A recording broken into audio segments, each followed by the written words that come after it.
ہماری قوم کے سرمایہ جناب مولانا سید محمد عباس رضوی صاحب، بسم اللہ۔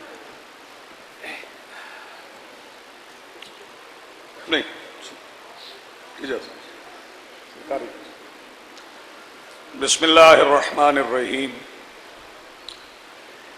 الہی عظم البلا و برح الخفا وانکشف الغطا وانکتر الرجا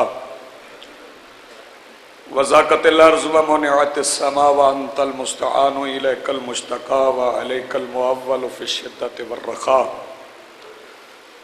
اللہم صلی علی محمد وآل محمد اولی الامر الذین فرضت علینا طاعتهم وعرفتنا بذلک منزلتهم ففرج عنا بحقهم فرجا عاجلا قریبا کلمح البصر یا هو اقرب یا محمد یا علی یا علی یا محمد اکفیان فإنکما کافیان وانصران فإنکما ناصران یا مولانا یا صاحب العصر والزمان الغوث الغوث الغوث ادرکنا ادرکنا ادرکنا الساعات الساعات الساعات العجل العجل العجل برحمتک یا ارحم الراحمین بحق محمد وآلہ الطاہرین۔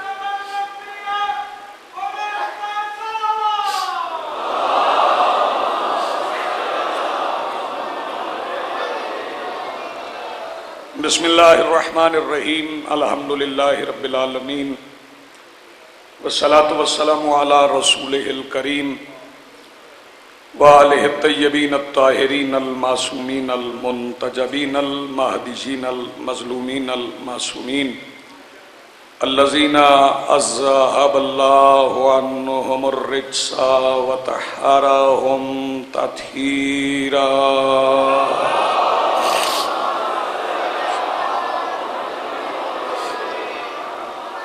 ولعنت اللہ علی اعدائہم ملعونین اجمعین من یومنا ھذا الی یوم الدین۔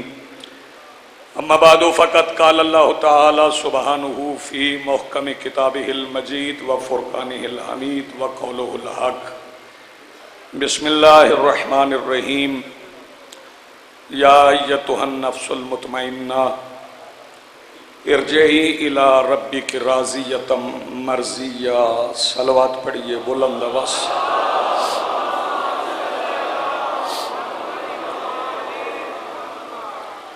آج کی صفحہ اعضاء صفحہ انتظار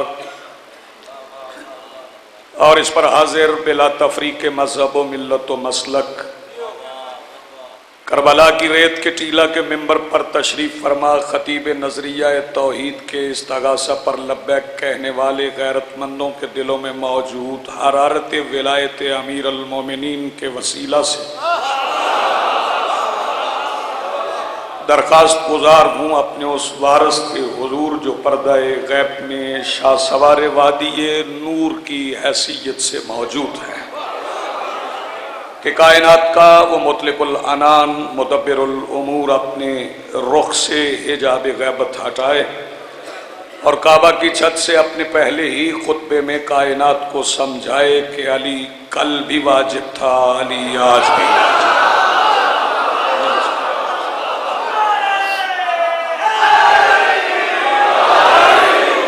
بڑی مہربانی، بہت شکریہ، نوازش۔ مالک الملک ارشاد فرما رہا ہے کہ اے اطمینان والے نفس، پلٹا اپنے رب کی طرف، اس حال میں راضیۃ مرضیہ، میں تجھ سے راضی، تو مجھ سے راضی۔ چونکہ میں پہلے عرض کر چکا ہوں کہ بلا تفریق مذہب و ملت و مسلک، اس لیے عرض کر رہا ہوں کہ یہ جو راضیۃ مرضیہ ہے اس میں ایک بہت بڑا فیصلہ ہے۔ سرکار آپ کی دعا چاہیے۔ جو اللہ کو راضی کرنے کی کوشش میں زندگی گزار دیں انہیں ہم رضی اللہ کہتے ہیں۔ جو اللہ کو راضی رکھنے کی کوشش میں زندگی تمام کر دیں، انہیں ہم رضی اللہ کہتے ہیں، اور جنہیں اللہ راضی رکھے انہیں ہم علیہ السلام کہتے ہیں۔ بہت شکریہ، بڑی مہربانی، بڑی مہربانی۔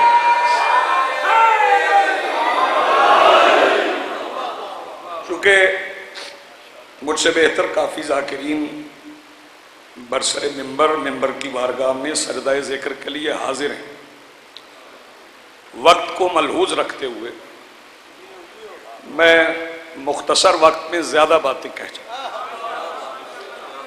چونکہ نفس مطمئنہ کا ذکر ہو رہا ہے۔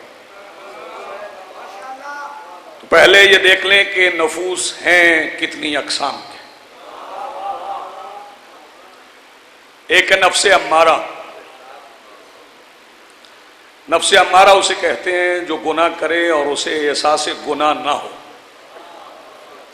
اسے احساس ہی نہ ہو کہ میں نے گناہ کیا، توبہ کی طرف بھی راغب نہ ہو، تو اسے نفس امارہ کہتے ہیں۔ گناہ پہ گناہ کرتا جائے تو وہ نفس امارہ ہے، اس کے ضمیر پہ گناہوں کی اتنی دبیز جم جائے کہ نیچے سے آواز بھی نہ آئے، اسے نفس امارہ کہتے ہیں۔ نفس لوامہ اسے کہتے ہیں جس سے گناہ ہو جائے اور اسے احساس ہو جائے تو وہ توبہ کی طرف راغب ہو جائے، پھر اس کا گناہ معاف کر دیا جائے۔ لوامہ چونکہ ہے ہی لوم سے، لائم سے، ملامت سے، ضمیر ملامت کرے تو پھر نفس لوامہ ہے۔ نفس مطمئنہ اسے کہتے ہیں جس سے گناہ کا امکان ہی نہ ہو، جس سے امکان ہی نہ ہو کہ وہ گناہ کرے گا یا اس سے گناہ ہو سکتا ہے۔ میں ایک ہی فکرے میں، ایک ہی جگہ پر، ایک ہی میدان میں، ایک ہی دشت میں تینوں اقسام کے نفوس دکھا دیتا ہوں۔ یزید کے لشکر کے 9 لاکھ نفوس امارہ میں ایک نفس لوامہ تھا جو ساری رات سوچتا رہا کہ اور تو نے اچھا نہیں کیا۔ جی آپ سلام، بڑی مہربانی، بہت شکریہ، بہت نوازش، اور تو نے اچھا نہیں کیا۔ پھر وہ کریم کربلا کی بارگاہ میں آ گئے۔ کریم کربلا نے لوامہ کو لوامہ رہنے ہی نہیں دیا، علی احمد، لوامہ کو لوامہ رہنے ہی نہیں دیا، اسے مطمئنہ بنا دیا، اسے اطمینان کی منزل پر فائز کر دیا۔ اور جب اور مولا کی بارگاہ میں آئے تو پہلا سوال کیا تھا؟ حل لی من توبہ، کیا میری توبہ ہو سکتی ہے؟ تو کریم کربلا نے یہ نہیں فرمایا جا کے نماز پڑھ، توبہ کر، اللہ تیری توبہ قبول کر لے گا۔ میں نماز کی مخالفت نہیں کر رہا، اور نمازیں پڑھ کے آیا تھا، اور آ کر بھی نماز پڑھی، پڑھ کے بھی آیا تھا۔ وہ جو بندے کہتے ہیں آ کے نماز نہیں پڑھی، تو آ کے بھی نماز پڑھی، پڑھ کے آیا تھا، لیکن جو ادھر پڑھی تھی وہ اور تھی، جو ادھر پڑھی ہے وہ اور ہے۔ بس اور نے کریم کربلا سے یہی پوچھا کہ مولا توبہ ہو سکتی ہے؟ تو مولا نے یہ نہیں فرمایا جا کے توبہ کر، میں سفارش کروں گا، شفاعت کروں گا، اللہ قبول کر لے گا۔ فوراً فیصلہ دیا، فرمایا انت حر فی الدنیا و فی الاخرہ، تو یہاں بھی ہو رہے، تو آخرت میں بھی ہو رہے۔ دربار میں بیٹھے ہوئے میرے معزز مہمانوں، فکرہ سمجھیے گا، اگر حسین کربلا میں ہر کی توبہ قبول نہ کرتے تو پتہ ہی نہ چلتا کہ اللہ معاف کیسے کرتا ہے۔ جی آپ سلامت رہے، آپ کی زندگی، جی بہت شکریہ، جی بسم اللہ، جی واہ ملنگ شاہ جی شکریہ۔ خبر ہی نہ ہوتی کہ اللہ معاف کیسے کرتا۔ یہاں ایک بات ضرور کہنا چاہتا ہوں، چونکہ نماز کا تذکرہ، تو یہاں افراط و تفرید کا مسئلہ ہے۔ کچھ بندے بالکل نماز کے قریب نہیں جاتے، اور کچھ بندے نماز کے مرکب پر سوار ہو کر نہ پڑھنے والوں کو حقارت کی نگاہ سے دیکھتے۔ کچھ ممبر پر بھی ایسے حضرات آئے جنہوں نے کہا کہ سجدہ ہی سب کچھ ہے،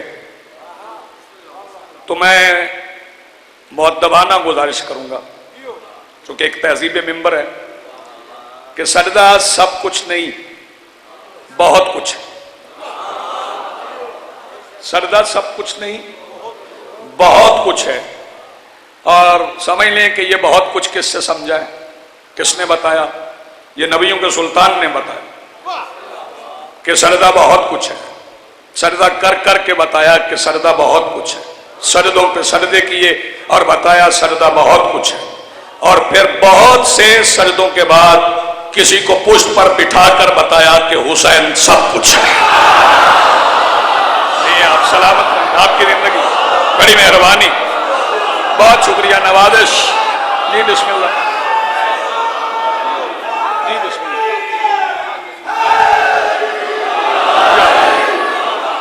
میرے مولا حسین کو پشت پر بٹھا،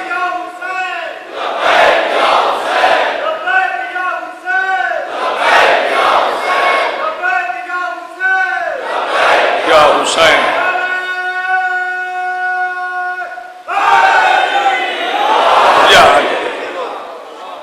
آپ جئیں، آپ سلامت رہیں۔ میں پھر کہہ رہا ہوں کہ وقت کا مجھے احساس ہے، میں پرانا نوکر ہوں، مجھے پتہ ہے کہ وقت کتنا ہوتا ہے،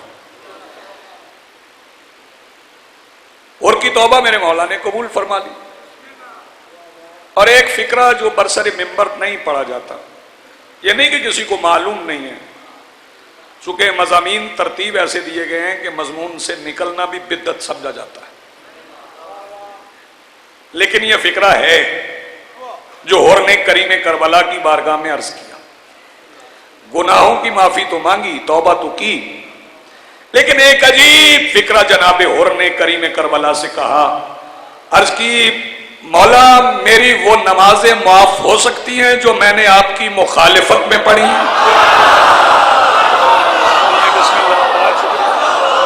میری وہ نمازیں معاف ہو سکتی ہیں جو میں نے آپ کی مخالفت میں پڑھی ہیں؟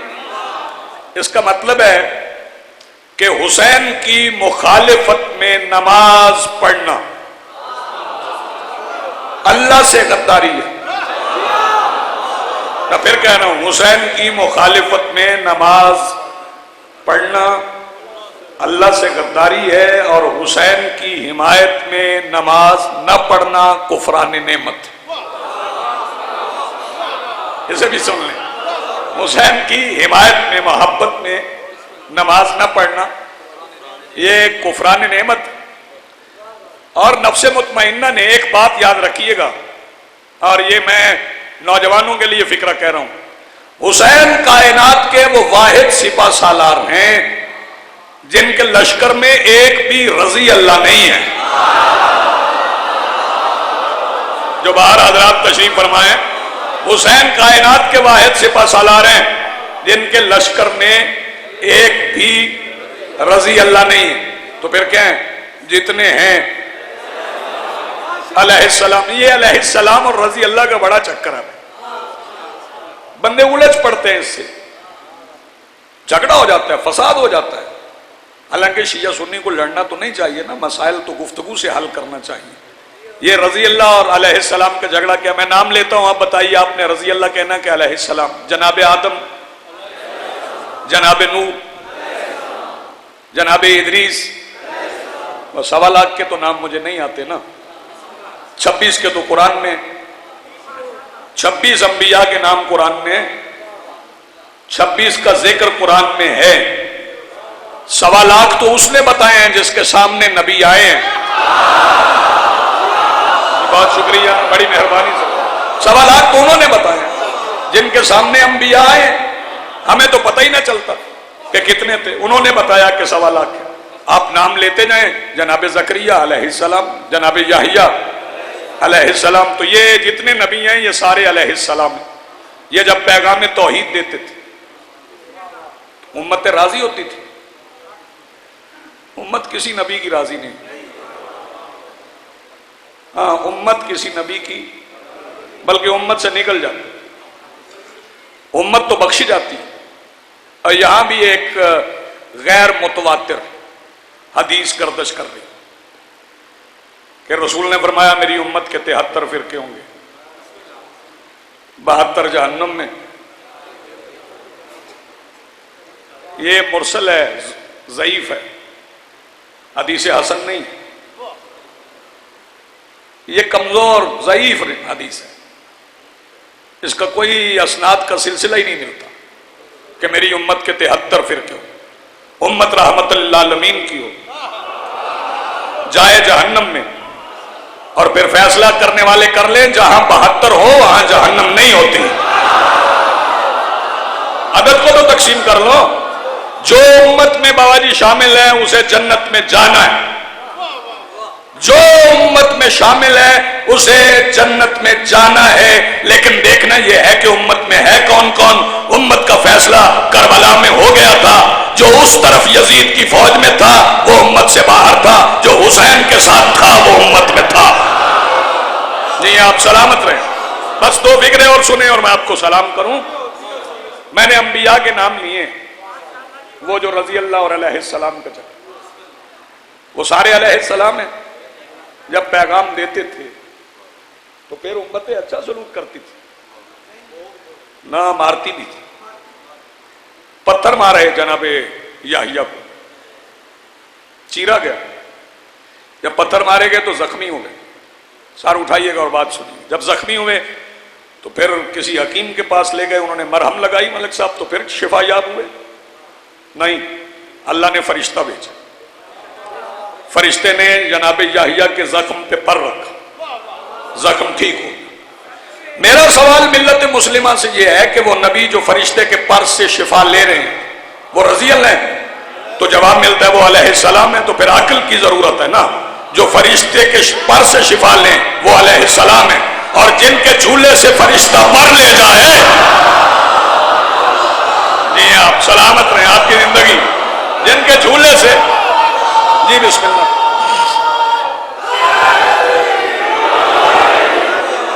جی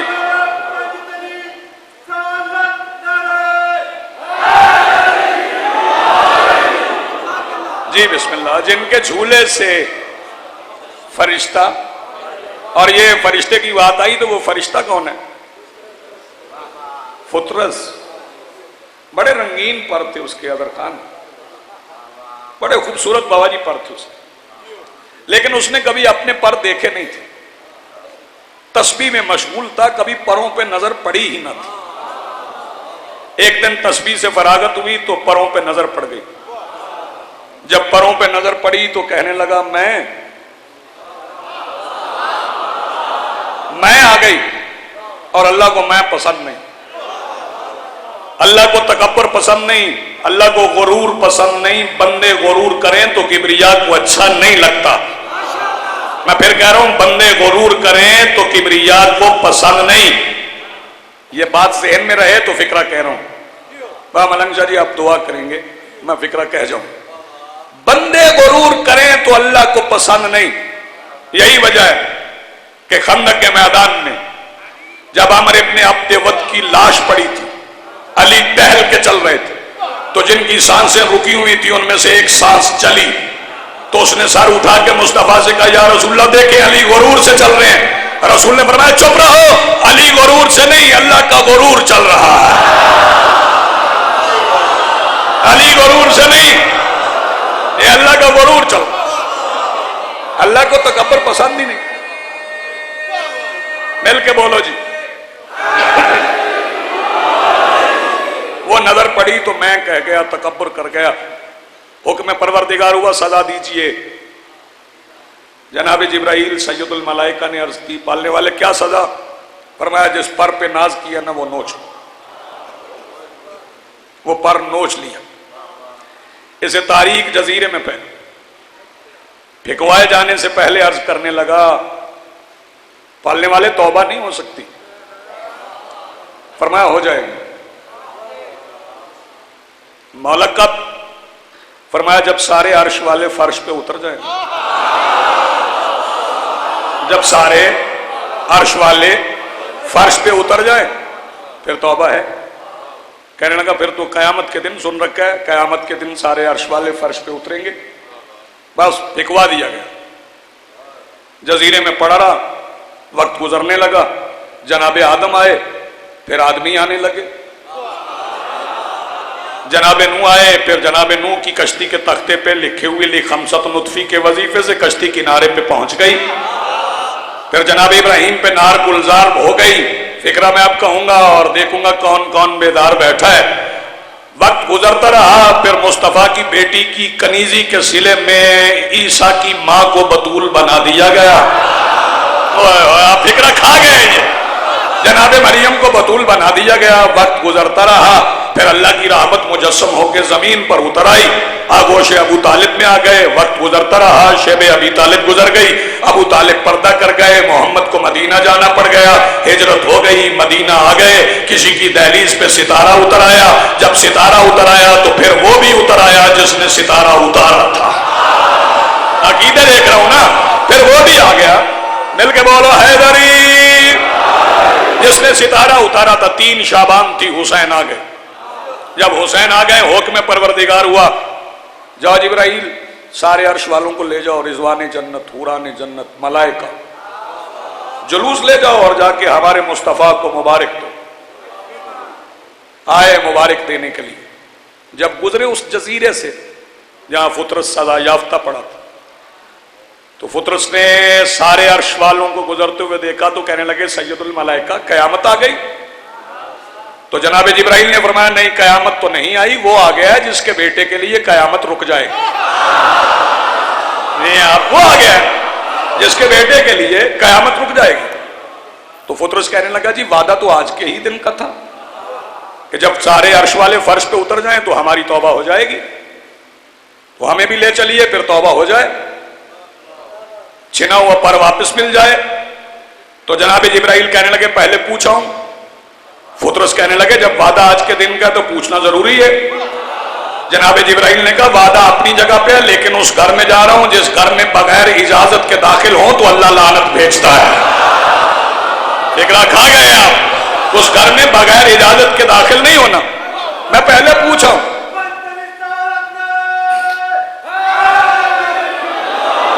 جناب جبرائیل آئے. آ کے نبیوں کے سلطان سے عرض کی سرکار وہ نہیں تھا وہ فطرس. سرکار نے فرمایا تھا کیا ہے مجھے معلوم ہے کس جزیرے میں پڑا ہے. بادشاہ اسے لے آؤں. فرمایا آج جسے جسے چاہتے ہو لے آؤ. ایک فکرہ آپ کی سماعتوں کی نظر کرنا اور یہیں فضائل کی منزل تمام ہے. جناب جبرائیل گئے فطرس کو پروں پہ بٹھایا لے کے چلے. شیعہ سنی حضرات سمجھیں ایسے طبیب کا نام ہے حسین جس کے مریض جبرائیل اٹھائے. جس کے مریض جناب جبرائیل اٹھائے لے کے آئے. تو آ کے منظر کیا تھا. رسول پاک نے حسین بادشاہ کو سینے سے لگایا ہوا. کبھی دائیں جا رہے ہیں درود پڑھتے ہوئے. وہ کیسی ہستی ہے جس پہ مرکز درود پڑھ رہا ہے. کبھی بائیں جا رہے ہیں. جبرائیل دیر تک فطرس اٹھائے ہوئے کھڑے رہے. سرکار دو عالم نے پوچھا کیوں کھڑے ہو. بادشاہ انتظار ہے آپ حسین کو جھولے میں لٹائیں میں فطرس کو مس کروں. فرمایا لٹاؤں کیوں. حسین سے مس کرنا ہے. فرمایا حسین سے نہیں جھولے سے. جھولے سے مس کر. اب ماتمیوں تمہارے لیے فکر کہہ رہا ہوں. جھولے سے مس ہوا چھینا ہوا پر واپس آ گیا. پھر کہنے لگا کون ہے مجھ جیسا. جبرائیل نے عرض کی پالنے والے پھر تکبر کر رہے ہیں. فرمایا کرنے دے اب حسین کا ہے. اب کرنے دے اب حسین کا. عتیق الحسین نا.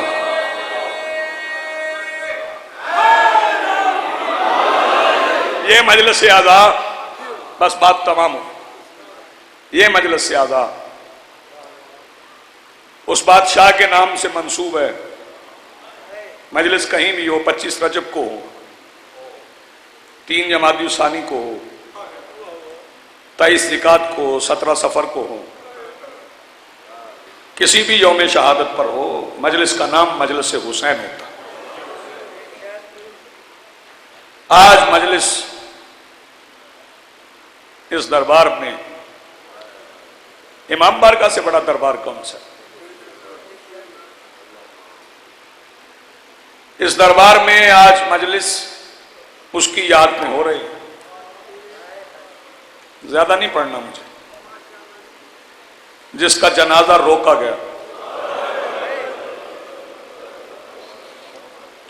وہ آخر میں پڑھنے والے پڑھیں گے کیسے روکا گیا، کس طرح روکا گیا، کس نے روکا۔ یہ تو ہم کھل کے تب پڑھیں گے نا جب ہمارے وارث آئیں گے، وہ مجرم آئیں گے جنہوں نے جنازے روکے۔ لیکن میں اس کا جنازہ نہیں پڑھوں گا جس کا جنازہ عباس، محمد حنفیہ، جعفر اصغر اور مولا حسین نے مل کر اٹھایا۔ میں اس کا ذکر کرنے لگا ہوں جس کا جنازہ اٹھانے والا کوئی نہیں تھا۔ جی ہیں، سلامت رہے۔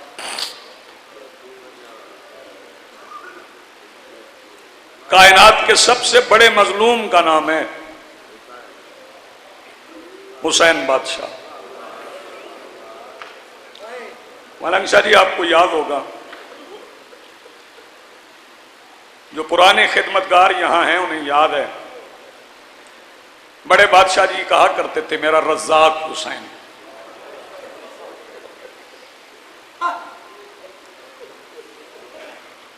بہت بڑے مظلوم، اس سے بڑا مظلوم کائنات میں کوئی ہے ہی نہیں۔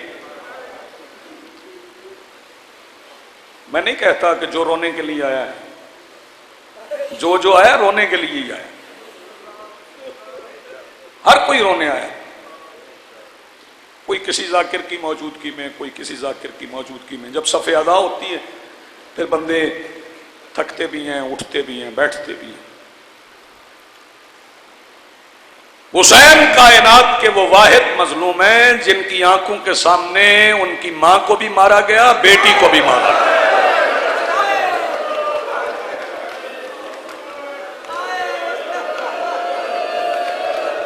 جی ہیں، سلامت رہیں، زندگی ہے۔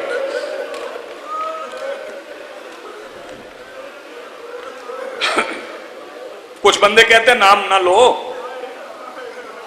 اس پہ میں پھر حاضر ہوں گا، پھر میں بات کروں گا کہ یہ نام لینا نہ لینا اس میں کیا رکاوٹ ہے۔ یہ پاک نام ہے، ان اسماء سے برکت پیدا ہوتی۔ حسین کی ماں کا نام بھی فاطمہ ہے۔ میرے مولا حسین کی ساری بیٹیوں کا نام فاطمہ ہے۔ بڑی بیٹیوں کو حسین فاطمہ کہتے تھے، لیکن جو سب سے چھوٹی بیٹی تھی نا اسے فاطمہ نہیں کہتے، نام فاطمہ رکھا، کہتے سکینہ تھی۔ شام تک روتے رہے، اس فکرے کا بدل نہیں ہو سکتا۔ ساری زندگی حسین سکینہ کہتے رہے اور 1450 میل شمر فاطمہ سمجھ کے مارتا رہا۔ سیدہ سلامت رکھے، مخدومہ عالمین آپ کو اجر عظیم عطا فرمائے۔ 3-4 منٹ رہ گئے، اسی میں مجھے بات کو تمام کرنا۔ بسم اللہ۔ یہ وہ شہزادی ہے جو بابا کے مقتل میں زخمی ہوئی تھی۔ مجھے شہزادی کے مصائب نہیں پڑھنا، برسبیل تذکرہ سامنے ایک فکرہ آ گیا تو میں نے کہہ دیا۔ عباس کے بعد یزید کی فوج نے کھل کے مارا حسین کو۔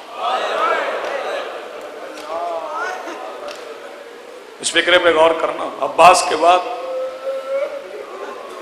2 فکرے رہ گئے ہیں، وہ پڑھ کے سلام کر رہا ہوں۔ کھل کے مارا میرے مولا حسین کو۔ کتنا مارا کہ پھر لکھنے والوں نے زخم لکھے، لیکن میں تعداد نہیں مانتا۔ معزز ذاکرین، میرا محترم مجمع، میں تعداد نہیں مانتا۔ کوئی 900 لکھے بابا جی، کوئی 1900 لکھے شراج صاحب، کوئی 1100۔ جی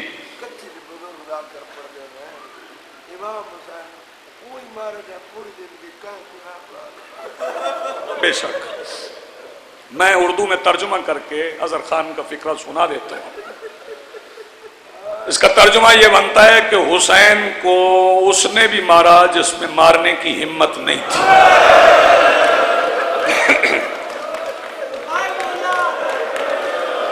جی آپ سلامت۔ مالک زبان میں زیادہ اثر، میں زخموں کی تعداد پہ یقین نہیں رکھتا، کیونکہ زخم تو شاید مورخ نے گن لی ہو، لیکن زخموں میں زخم تو نہیں گنے جاتے۔ عالم ربانی ہے جناب جعفر شوستری صاحب، انہوں نے اپنی کتاب خصائص الحسینیہ میں لکھا ہے کہ میرے مولا کتنے زخمی تھے۔ وہ فرماتے ہیں اتنے قرآن کے حرف نہیں جتنے حسین کے زخم تھے۔ جی ہیں سلامت ہیں، اتنے حروف نہیں قرآن کے جتنے زخم تھے۔ اور علی نظری منفرد نے بابا جی سرکار لکھا صحیفہ کربلا میں کہ حسین کتنے زخمی ہیں۔ وہ فرماتے ہیں شام کا ایک سپاہی، ایک شامی سپاہی خود روایت کرتا ہے، وہ کہتا ہے آخری وقت سے کچھ دیر پہلے میں علی اکبر کے بابا کے پیچھے کھڑا تھا اور حسین اتنے زخمی تھے کہ حسین کے زخموں سے دوسری طرف کے لوگ نظر آتے تھے۔ بس جو 2 منٹ رہ گئے اس میں بات سنو۔ اتنے زخموں کے بعد جو پہلا نیزہ مارا نا میرے مولا حسین کو، وہ زجر بن قیس حرامی نے مارا، پسلیوں میں مارا۔ اور جب پسلیوں میں نیزہ لگا تو کریم کربلا نے فرمایا تھا، حسن مالک نے فرمایا تھا اماں میری بھی ٹوٹ گئی۔ سیدہ سلامت رکھے، تیری جوانی سلامت رہے۔ اتنے زخمی حسین کربلا کی ریت کے ایک ٹیلے پہ قبضہ تلوار پہ پیشانی رکھ کے بیٹھے ہوئے۔ 2-4 منٹ کی اجازت دیجیے کہ 10,000 سپاہی حسین کو گھیرے ہوئے، کمانوں میں تیر جڑے ہوئے، کوئی بچانے والا نہ آ جائے۔ کیسے عالم میں کربلا میں ایک عیسائی داخل ہوا جس کا نام تھا قیس۔ بادشاہ جی وہ خوشبوئیں بیچتا تھا۔ جب وہ کربلا میں داخل ہوا نا اسے خوشبو آئی، اس نے اپنی خوشبوئیں مٹی پہ رکھ دی اور ایک شامی سے جا کے پوچھنے لگا میں خوشبوؤں کا تاجر ہوں، میرے علاوہ بھی کوئی یہاں خوشبوئیں بیچنے والا ہے؟ بڑی پیاری خوشبو آ رہی ہے، میں نے تو ایسی خوشبو زندگی میں نہیں سنی۔ وہ شامی سپاہی کہنے لگا ہے۔ قیس نے پوچھا کہاں ہے؟ اس نے کہا وہ جہاں فوجوں نے دائرہ بنا رکھا ہے نا، مارو مارو کی آوازیں ہیں، ان کے درمیان ہے۔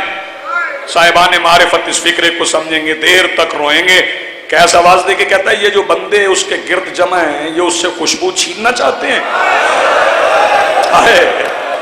کیا یہ خوشبو چھیننا چاہتے ہیں؟ وہ شامی سپاہی کہنے لگا یہی تو دکھ ہے، وہ بانٹنا چاہتا ہے، لوگ چھیننا چاہتے ہیں۔ قیس کہنے لگا میں اس تاجر سے مل سکتا ہوں؟ وہ شامی سپاہی کہنے لگا نہ جانا، یہ جو بندے کھڑے ہیں نا ان پہ خون سوار ہے، یہ تمہیں مار دیں گے۔ اس نے کہا نہیں، خوشبو ایسی ہے اس کے حصول میں مارا جاؤں نا زندگی کا مقصد پورا ہو جائے گا۔ یہ چل پڑا، رستہ نہیں تھا، یہ گھوڑوں کے سموں کے درمیان سے گزرتا گیا۔ پتہ نہیں کیسے آنکھوں میں خون اترا ہوا تھا۔ جب قریب پہنچا نا تو اسے احساس ہوا کہ یہ خوشبو کہیں اور سے نہیں، یہ اس زخمی کے زخموں سے بہنے والے لہو سے آ رہی ہے۔ جب اسے یقین ہو گیا نا یہ لہو کی خوشبو ہے، کہنے لگا آپ کوئی نبی ہیں؟ ایسی خوشبو تو نبیوں کے لہو سے آتی ہے۔ حسین بادشاہ فرماتے نبی نہیں، نبی کا بیٹا ہوں۔ کہنے لگا میں آپ کے لہو کی خوشبو سے ہی اس نبی پر ایمان لے آیا جس نے ماضی قریب میں نبوت کا دعویٰ کیا تھا۔ ایک ہی نبی گزرا ہے، آپ اس کے بیٹے ہیں؟ شبیر فرماتے ہیں اس نبی کی ایک بیٹی تھی، اس کا نام جانتے ہو؟ جب میرے مولا حسین نے پوچھا اس نبی کی بیٹی کا نام جانتے ہو؟ عیسائی قیس چاروں طرف دیکھ کے کہنے لگا جانتا ہوں مگر ان بدماشوں میں بتا نہیں سکتا۔ سیدہ سلامت رکھے بھائی، شہزادی یہ کونین آباد رکھے، بسم اللہ۔ جانتا ہوں مگر ان میں آباد رہو بھائی، سلامت جوانی سلامت رہو۔ جانتا ہوں مگر یہاں بتا نہیں سکتا۔ حوصلہ ایک فکر اور کہنے دیجیے۔ میرے مولا فرماتے ہیں کچھ نشانیاں بتا دوں؟ کہنے لگا جی بتائیے۔ مولا نے فرمایا وہ مباہلہ میں گئی تھی؟ جی گئی تھی، تشریف لائی تھی، ہمارے بڑوں نے عزت کی تھی، جزیہ دیا تھا، مباہلہ نہیں کیا تھا۔